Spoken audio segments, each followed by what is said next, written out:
Lesson 7.1. Last lesson, we went over discrete variables and went over the discrete probability distribution in 6.1. And then we worked on the discrete binomial distribution.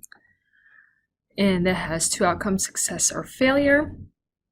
And then today in 7.1, we are going to work on continuous. In 7.2, we will be able to complete this bubble right here. The objectives for this lesson is to be able to use the uniform probability distribution, graph a normal curve, state the properties of the normal curve, and explain the role of area in the normal density function. So what is normal distribution? If you remember, we have four different shapes we can have. We could have skewed left, skewed right, bell-shaped, and then uniform, which is straight across. So we have an example of this uniform distribution.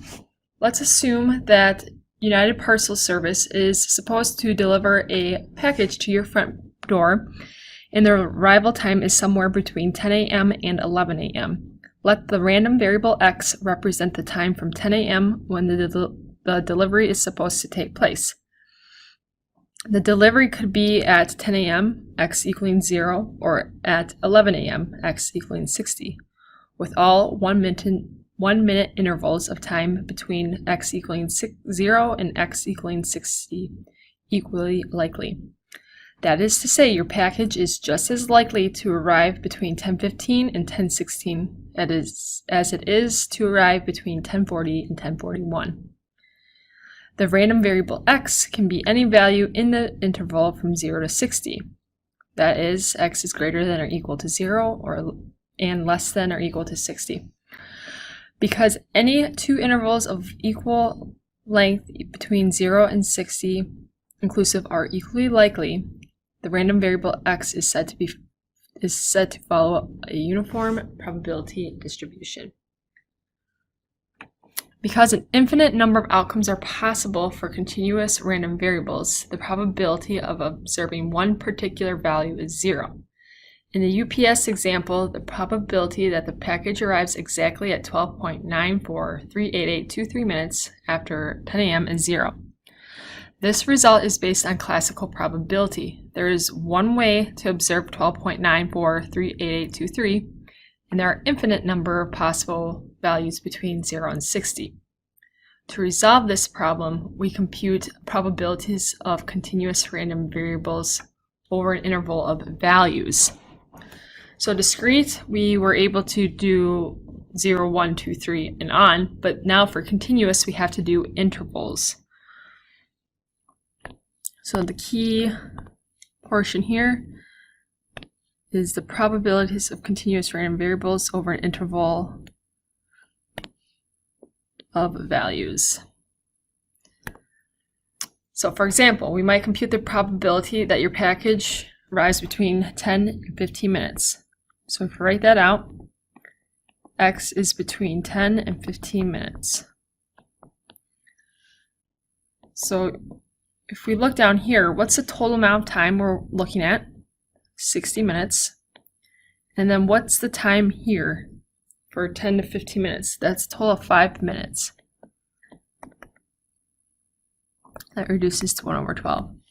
Each minute has a 1/60th of a chance of being selected. So say we wanted the probability of x greater than or equal to 40 minutes.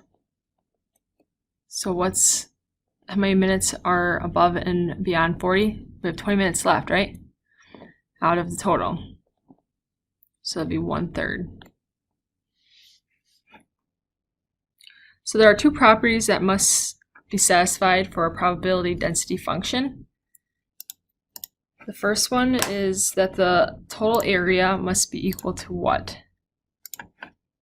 Well, here's the length of 60 and the height is 1 over 60. So to find the length of a rectangle, you take the length times the height in this case. So the total area under the graph must equal 1. So for example, 60 times 1 over 60 is equal to 1. Or you can think of it as 100%. 100% is the probability, 1 is proportion. 2, the height must be greater than or equal to 0. The graph lie on or above the horizontal axis.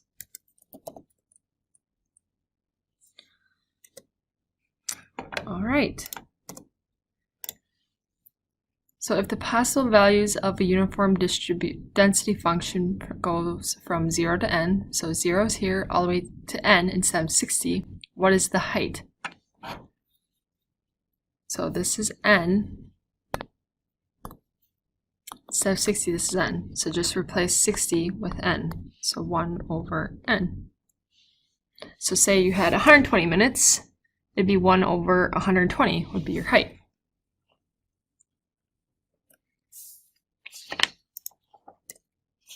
So this area under the graph of a probability density function, what does this represent? This represents the probability of observing a value of the random variable in that interval.